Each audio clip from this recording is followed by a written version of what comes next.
Good evening সবাইকে। আমার নতুন একটা ভ্লগে তোমাদের সবাইকে ওয়েলকাম। দেখতেই পাচ্ছ আমি এখন রাস্তায় আছি।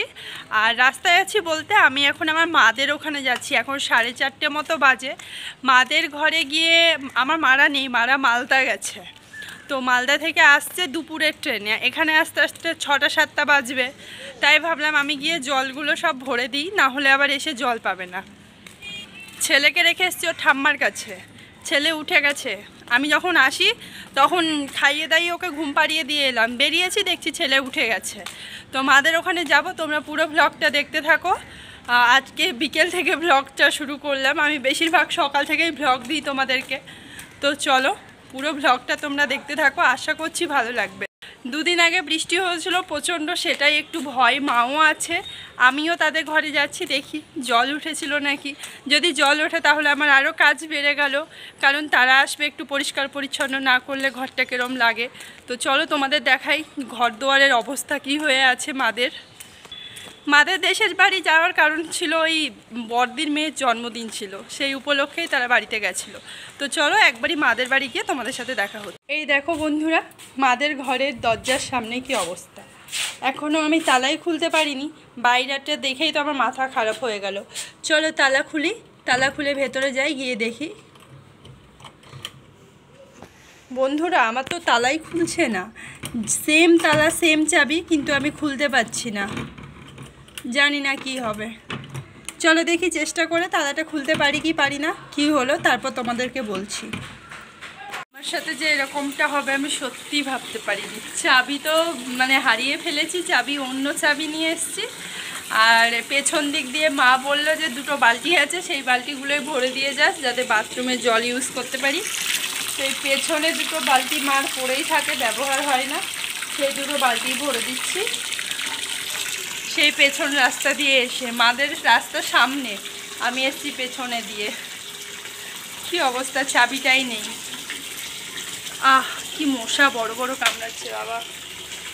এইখানে মাল 3টে বালতি রাখা ছিল পেছনে, সেই বালতিগুলোই এখন ভরে দিচ্ছি, তাহলে বাথরুমে অন্তত ইউজ করতে পারবে এসে, আর কেনা জল দিয়ে রান্না বান্না করে নেবে।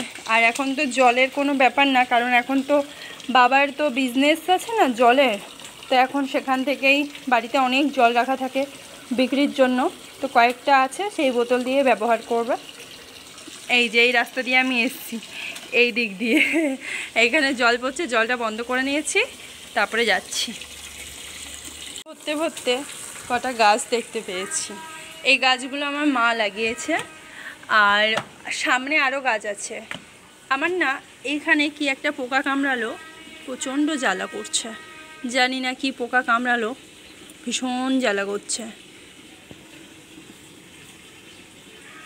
এই দেখো এইখান থেকে কেমন একটা লাল হয়ে যাচ্ছে না, জানি না কি যেন একটা কামড়ালো, প্রচণ্ড জ্বালা করছে।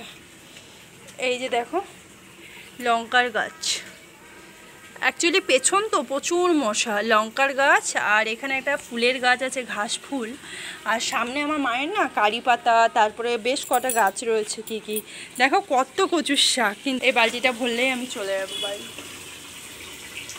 চলো এবার যাওয়া যাক। চোরের মতো আমাকে যেতে হচ্ছে আর আসতে হচ্ছে। এইখানে ট্যাঙ্কি ভরেছে, সেই ট্যাঙ্কি ভরে যাওয়ার পরে জল বেরোচ্ছে। এই জলটা এত অপচয় হয় না, কি বলবো। দেখে বাবার জলের দোকান, একটাও জল নেই রাখা মাদের ঘরটা। পাটা না এত জোরে জ্বালা করছে, মানে কি বলবো, এখানটায় লাল হয়ে গেল আর প্রচণ্ড জ্বালা করছে, জানি না কি কামড়ালো, আমি ঠিক বুঝতেও পারছি না। বাড়ি যাই, গিয়ে দেখি বাবাই কি করছে, তারপর তোমাদেরকে দেখাচ্ছি। চলো। কলকাতা শহরে খুব কম পুকুর দেখা যায়, পুকুরই দেখা যায় না। এই দেখো একটা পুকুর, এইখানে একটা আছে, আবার অনেকটা দূর যাওয়ার পরে একটা পুকুর আছে। এই রকম আমাদের গ্রামগঞ্জে কি হয়, মাঝে মাঝে পুকুর কল অনেক কিছু দেখা যায়, কিন্তু এখানে তোমরা সেই রকম দেখতে পাবে না। এইখানে আছে, আবার কোথায় একটা খুঁজে পাবে তার ঠিক নেই। তবে পুকুরটায় কেউ স্নান করে না, একদম জঙ্গলে ভর্তি হয়ে আছে। ওই দেখ আমি বাড়িতে চলে এসেছি, চলো এবার ওপরে যাওয়া যাক। এখন প্রায় অনেক সন্ধে হয়ে গেছে, 5:30 মতো বাজে। প্রথমেই আমি আগে যাব বাবাইকে দেখতে, কারণ বাবাই ওর ঠাম্মার কাছে আছে, কি করছে। চলো বাবাইকে এসে দেখছি বাবাই ঘুমিয়ে পড়েছে, ওর ঠাম্মা ওকে ঘুম পাড়িয়ে দিয়েছে। ওয়েদারটা ঠান্ডা ঠান্ডা ছিল, তাই চাপাচুপি দিয়ে ওকে ঘুম পাড়িয়ে রেখেছে। এবার চলো আমি আমার ঘরে ঢুকবো। আমার ঘরটাতে ঢুকে দেখি স্যার কী করছেন। ঘরে ঢুকেই দেখছি উনি ঘুমিয়েই পড়েছেন। কি ঘুম দিয়েছে, অ্যাকচুয়ালি ওর আবার নাইট আছে তো কেন বা ঘুমোবে না। তো চলো আমিও হাত পা ধুয়ে ড্রেস চেঞ্জ করে আমিও ঘুমিয়ে পড়ি। 6টা-7টা অবধি ঘুমাবো, তারপরে তোমাদের সাথে দেখা হবে। তো চলো, আর আমরা না অন্ধকারে ঘুমোতে খুব ভালোবাসি, তাই পর্দা দেওয়া। ইভিনিং বন্ধুরা, তখন আমরা ঘুমিয়েই পড়েছিলাম, ঘুম থেকে এখন উঠে গেছি। এখন 7:30 বাজে। এই যে বাবাইয়ের বাবা এখন যাবে, মারা এসছে না, মাদের ওইখানে যাবে। আর এখন আজকে না সকালবেলা সিমুই বানিয়েছিলাম, সকালবেলা খেয়েছিলাম দুজন মিলে, আর কিছুটা রেখে দিয়েছিলাম কারণ বাসি সিমুই খেতে কিন্তু হেভি লাগে। কিন্তু সকালটা আর হয়নি, এখন সন্ধ্যাবেলা, তাই একটু সন্ধ্যাবেলা সিমুইটা খাবো। এখন সিমুইটা খেতেও ভালো হয়েছিল, একটু বেশি করে দুধ দিয়ে আর এলাচ দিয়ে করেছিলাম। তো এখন এইটা খাবো।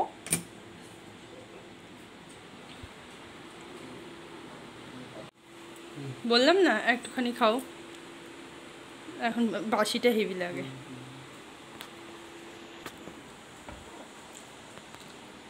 কি আর বলবো বন্ধুরা, আমার বরের জন্য না ঠিকঠাক আমার কিছু খাওয়াই হয় না। কারণ কি বলে তো, একার জন্য না আমার একদমই ভালো লাগে না খেতে। ও সকালবেলায় খেয়েছিল, আর বিকেলবেলা ভেবেছিলাম দুজনে বাড়িতে করে নিয়ে বসে খাবো। সে আর খাবেই না, বলে না আমি আর দ্বিতীয়বার খাবোও না। তো কি আর করা যায়, আমি সবটা খেয়ে নিলাম ওর সাথে গল্প করতে করতে। আর সিমই খেতে আমি বড্ড ভালোবাসি, অনেক দিন ধরেই কিন্তু খেতে ইচ্ছে করছিল, খাওয়াই হচ্ছিল না। আর দেখো আমার ছেলে আমাকে দেখে কেমন হাসছে দেখো। না, পায়েসের থেকে সুজির থেকে আমার কিন্তু সিমুইটা খেতে খুব ভালো লাগে। আজকে এত ভালো হয়েছে সিমুইটা খেতে, সকালবেলা ওর বাবা যখন খায় তখনও বলে খুব ভালো হয়েছে খেতে। আমি আজকে কাজু কিশমিশ ছাড়া করেছি, এমনি প্লেনভাবেই করেছি, খেতে খুব ভালো হয়েছিল। আর ফ্রিজে রেখে দিয়েছিলাম, সন্ধ্যাবেলা বেশি ভালো লাগবে খেতে বলে ওর বাবাকে একবার দিলাম, ওর বাবা বলে তুমি সবটা খেয়ে নাও। এখন আমি পুরো বাটি ধরে বসে গেছি, এক বাটি খেলাম, খেয়ে আবার নিয়ে বসেছি।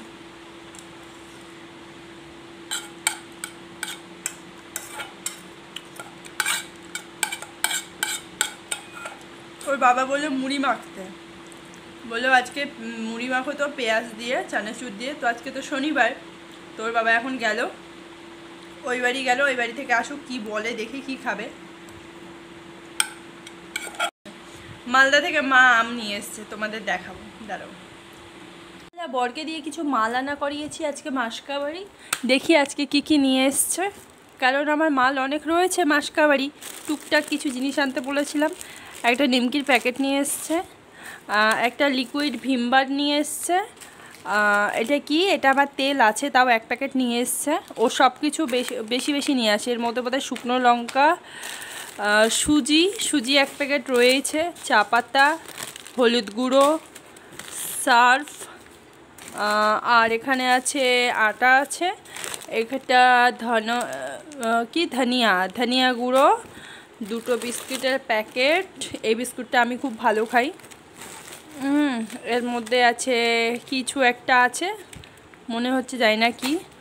নিয়ে এসছে নুন, আর এখানে রয়েছে আমার ফেভারিট জিরা বিস্কুট, আর এটা জিরের গুঁড়ো, জিরে পাউডার, মুসুরির ডাল, আর নিয়ে এসছে একটা বাসন মাজা সাবান, আর নিয়ে এসছে শ্যাম্পু রয়েছে, বলেছি এই মাসে কম আনতে। আটাটা কৌটোর মধ্যে ঢালতে হবে। আর এখানে এতগুলো মাল, আমার তো প্রত্যেক মাসে প্রথমের দিকে মাল তোলা হয়, তবে এই মাসে না মাল একদম কম নিয়ে আসা হয়েছে, কারণ সব মালই আছে। স্রাপ রয়েছে, হলুদ রয়েছে, জিরে ধনে অনেকগুলো রয়েছে, তেল আছে, সব কিছু আছে। কিন্তু ও একটু মোটামুটি তাও নিয়ে এসে রেখে দেয়, আমার প্রত্যেক মাসেই একদম লাগবে এরকম ব্যাপার নেই। তো এই মালগুলো সন্ধ্যাবেলা এখন সব গোছাতে হবে। আর আজকে সকালবেলা বর গেছিলো একটু বাজারে, সেখান থেকে এই যে দেখো শাক নিয়ে এসছে, দুটো শাক। কি হয়েছে বাবাই, এই দুটো শাক এখন বসে বসে বেছে নেব। কি হয়েছে কি দেখেছ, দেখো। তো এই মালগুলো এখন সব গুছিয়ে নেব, চলো তেল তো কাটবো না, সব রেখে দিতে হবে। শাকগুলো বেছে নেব, চলো এগুলো করে নিই। 4 মাস চলছে, মাড়ি তো শক্ত হয়েছে, সাথে মনে হয় দাঁতও উঠবে। যখন আঙ্গুল কামড়াচ্ছে, নিজে কামড়ে নিজেই কাটছে। ওই বাড়ি থেকে না বরের আস্তে আস্তে অনেকটা দেরি হয়ে গেছিলো, তাই তখন 8টা সাড়ে 8টা মতো বাজে। তাই বর বলল আমাকে একটুখানি ম্যাগি বানিয়ে দাও, আজকে আর কিছু খাবো না। তার মধ্যে শনিবার ছিল, কোনো কিছু করেও দিতে পারতাম না, তো সেই জন্য ওকে একটুখানি ম্যাগি বানিয়ে দিয়েছিলাম একদম শুকনো শুকনোভাবে। সেই ম্যাগিটাই ও খেয়েছিল। তারপরে ম্যাগি খাওয়ার পরেই আবার ও 9:30টার মধ্যে ভাত খাবে। তাই জন্য দেখো আমার ক্যাবলাকান্ত বর কীভাবে বসে ম্যাগিটা খাচ্ছে, টিভি দেখতে দেখতে ম্যাগিটা খেয়ে নিয়েছিল। এই দেখো, তোমাদের বলেছিলাম না মালদার আম দেখাবো, আমার মা নিয়ে এসেছিলো আমগুলো মালদা থেকে। এই বছর তো মালদা থেকে আম কেউ নিয়েই আসেনি, পিসি 30 কিলো আম কিনেছিল আমাদেরকে আনার জন্য, কিন্তু আনতেই পারেনি। কেন জানো তো, ওরা পাশের গাছ থেকে কিনেছিল। এবার ওই গাছের আম শুনে আমার বর আর খেতে চাইছিল না, বলে না আমি হিমসাগর ছাড়া কিছু খাবো না। বাট ওই আমটা ল্যাংড়া ছিল। তো দেখো এতগুলো আম এনে দিয়েছিল, সবটা আমি একাই খাবো না, আমার শ্বশুর শাশুড়িদেরকেও দেবো কটা, আর আমরা কটা খাবো। তো এর মধ্যে থেকে 3 রকমের আম ছিল। যাই হোক, আমি নাম অতটা জানি না, তাই তোমাদের বলতে পারলাম না। তো মালদাতে কার কার বাড়ি আছে, যদি কেউ আমার ব্লগ দেখে থাকো তাহলে কমেন্ট করো। আর এইটা হলো প্যাম্পাস, আমি বড় প্যাম্পাসটা অর্ডার করেছি, এখন আমার আসছেই না। এইদিকে দিদি আবার তেল পাঠিয়েছে, সর্ষের তেল। ওদের তো বাড়িতে তেল তৈরি হয়, বাড়িতে চাষ হয় সর্ষে, সেখান থেকেই ওরা তেল তৈরি করে খায়। তাই এটা পাঠিয়েছে ছেলেকে মাখানোর জন্য, খাঁটি সর্ষের তেল। তো এই তেলটা দিদিভাই পাঠিয়েছে। আর এই দেখো এর মধ্যে কি আছে জানো, এর মধ্যে আছে ঘরের ভাজা মুড়ি। মানে আমার দিদিরা তো কিনা মুড়ি খায় না, ঘরের তৈরি করা মুড়ি খায়। আর এই আম দিয়ে মুড়ি খেতে খুব ভালোবাসি, তো সেই জন্যই দিদি এত কিছু পাঠিয়েছে। তো আজকের ব্লগটাই অবধি।